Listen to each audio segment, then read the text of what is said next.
Nós vamos conversar exatamente com quem entende do assunto. Essa coisa de internet é um pouquinho complicada para muitas pessoas.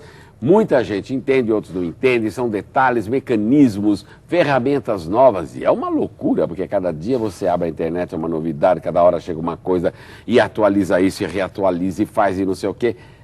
Parece um bicho de 7 cabeças, não parece? Mas sabe que não é? É uma questão de hábito, de cultura. Vê a nova geração, essa meninada que já com 5, 6 anos já liga lá, já entra no computador. É uma questão cultural, mas nós vamos aprendendo. Gente que já passou um pouquinho dos 30 anos, sabe como é que é?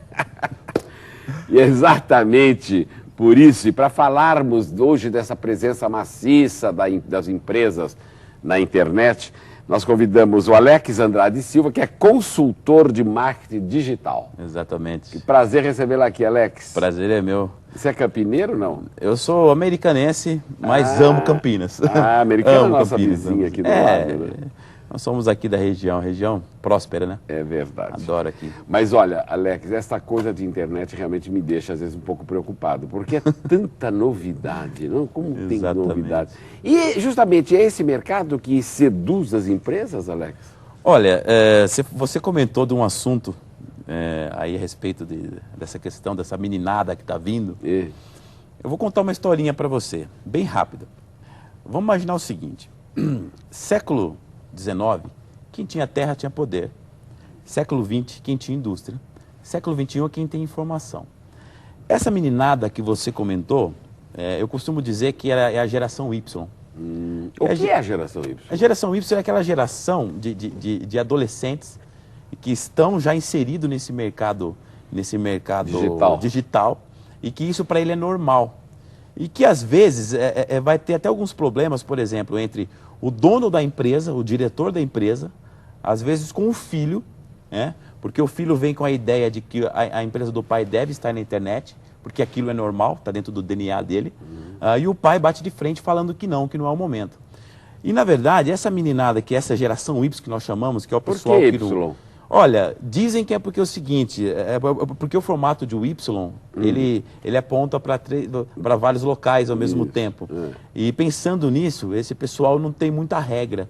Vamos dizer assim, eles não seguem muito a política da regra do século passado. É o conservadorismo. Exatamente, o conservadorismo. E como esse pessoal está sendo inserido no mercado, as empresas estão começando a perceber que esse pessoal, essa meninada, vai ser pessoas que realmente vai mudar o formato de compra e venda, de fazer negócio. Então, as empresas familiares, por exemplo, que naturalmente devem ter aí jovens inseridos nesse contexto, mas com a mentalidade ainda dos pais mais antigas, como é que fica? Fica fora do mercado? Vai ouvir esses jovens, será? Olha, eu acredito o seguinte, se a gente pensar que, por exemplo, na época quando eu era criança, quando eu ia com minha mãe comprar alguma coisa, ela que geralmente falava como que ia ser pago, a forma que ia ser pago isso, né? Hoje não, hoje o filho fala assim, pai, quero comprar um tênis, me dá o cartão aí que eu vou passar. Quer dizer, parece que mudou até essa questão de quem define as coisas, né? A relação. Essa relação. Então o que acontece? Eu acredito que, como tudo na vida, um bom papo, uma boa educação, também até os órgãos públicos poder se adaptar a essa nova realidade, vai ter um consenso. Eu acho que essa questão é uma questão de tempo. Briga, de tempo. É uma questão de Agora, cultura. Alex, convenhamos, o assunto realmente é muito engraçado e interessante, porque vocês não têm ideia, nós conversávamos aqui um pouco antes. Se você entrar no Google, por exemplo, e digitar lá a marca de um produto X, por exemplo, o refrigerante mais vendido no Brasil, Exatamente. você vai cair duro para trás. Você pensa que vai sair aquela marca que você pensa? Não vai. É outra. É isso mesmo? Exatamente. É palavras do Alex, Exatamente. hein? Eu até vou chegar em casa e vou fazer isso correndo. Mas eu pergunto a você, esta coisa, esta facilidade que a internet proporciona, ela realmente cativa o público consumidor? Porque eu, por exemplo, não compro nada pela internet. Olha, E não sou nenhum débil mental, não sou nenhum botocudo e não sou nenhum velho ranzinza. veja só. Eu não tenho, eu acho meio arriscado, eu não sei. Eu vou transferir a pergunta para você agora. Isso. Quantas pessoas já perguntaram para você sobre Twitter, se você tem ou não? Não são muitas também. Algumas. E eu estava explicando para ele que não tenho vontade. Tá. Vamos pensar o seguinte, então já existe alguém te cobrando por isso. Tá? Ah, sim, lógico. Por quê? Existe uma questão de, às vezes até fala um pouco de modismo, outros já acham que na verdade é coisa de cultura mesmo, né? O que acontece é o seguinte, eu acredito que de maneira plena,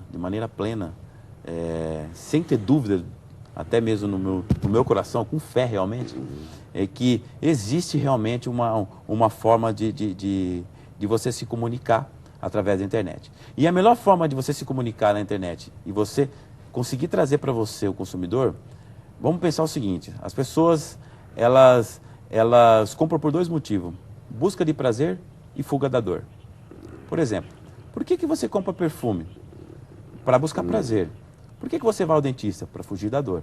Então, essas duas análises é a forma que a pessoa realmente usa. Então, vamos imaginar que o Google descobriu, vamos falar do Google diretamente, descobriu que existe o marketing da necessidade. O que é esse marketing da necessidade? Uma criança, quando ela busca o peito da mãe, eu acredito que a gente deve estar falando também com donas lógico, inúmeras. Com gente com mulheres, que na verdade a criança ela busca o peito da mãe, mas ela não pergunta a marca do leite. Mas ela buscou por necessidade, ela quer leite. Então quando uma pessoa ela vai na internet e digita leite, ela quer encontrar aquilo muito rápido, de forma rápida. Então, se uma empresa entender que a palavra-chave ela começa a ter mais importância do que a própria marca, algumas marcas vão se destacar. Algumas marcas de leite que ainda não eram conhecidas começam a ter destaque. Isso vai ter uma dica para uma empresa de leite. Desde que ela esteja na primeira página do Google, tá. Ou dentro do Twitter, tá. Ou dentro do Orkut. Isso, mas aí eu pergunto, e o Twitter hoje, dentro das empresas, ele pode entrar como uma ferramenta de trabalho? Com certeza. Por quê? Ele substitui o e-mail, por exemplo? Olha, na verdade ele não substitui, ele vem junto. Por quê? Por quê? Vamos pensar o seguinte, o Twitter ele funciona da seguinte forma. Vamos imaginar uma conversa de bar. A gente está tendo uma conversa de bar, trocando ideias sobre o seu time e eu sobre o meu time. Eu vou ter algumas coisas que eu não vou concordar com você e você comigo. E vice-versa. Certo? Vamos dizer que alguém começa a ouvir a nossa conversa. Então, na verdade, essas pessoas se interessou com o que eu estava falando. Então, essa pessoa começa a me seguir no Twitter. É como se eu tivesse digitado ao invés de falar, eu digitei no Twitter, a pessoa gostou do que eu estou falando, ela começa a me seguir. Mas o Twitter é em tempo real? Ele é em tempo real. Mas e se não for em tempo real? Se eu escrever e deixar lá? Na verdade, existe uma ferramenta hoje no Twitter, tá?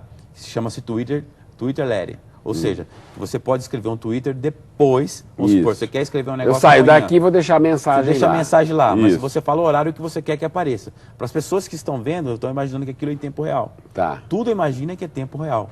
Então, o que acontece? Se você tem hoje um e-mail, você faz uma comunicação via e-mail, tá? Mas você pode também ter uma comunicação com esse mesmo usuário, porque às vezes a pessoa não está acessando a caixa de entrada dela ou a caixa postal dela, mas ela está no Twitter. Mas como o Twitter é um bloco geral para todo mundo? Na verdade é assim, o Twitter... Cada um tem um endereço. Na verdade cada um tem o seu endereço. Por exemplo, olha, eu estou fazendo perguntas básicas, porque eu sei que muitos de vocês não entendem também. Eu vou dar uma dica, por exemplo, o nosso Twitter. www.twitter.com/nwmedia. Tá. Esse é o nosso Twitter. Quem vai acessar? Quem se interessa... Se interessa sobre marketing digital. Acabou. Para uma agência de marketing digital. O que seria eu, um pobre mortal, entendeu? Que vou escrever algo num Twitter que a maioria das pessoas talvez não me conheça. O que interesse posso eu provocar? Por exemplo, se você... Eu quero entender esse mecanismo, essa ferramenta... Eu já percebi que você é um escritor, tá? Sim. Então vamos dizer o seguinte, você escreveu um best-seller, que eu não lembro qual foi a época que eu li sobre você. Tipo Louco Folhas Verdes. Exatamente, que foi o best-seller. Então, anos 60. Você imagina, por exemplo, você colocar, por exemplo, um Twitter, por exemplo, Almir Reis, tá? twitter.com/Almir Reis. Aí você começa a escrever dentro do seu Twitter o seguinte, por exemplo, em meados de 1900 e tanto, eu lancei um livro que foi best-seller, tá? E lança lá. Aquilo dentro do seu Twitter. O que vai acontecer? Vai ter pessoas querendo dentro do Twitter em ver o interessadas não interessadas sobre best-seller. Entendeu? Aí vai pegar a palavra best-seller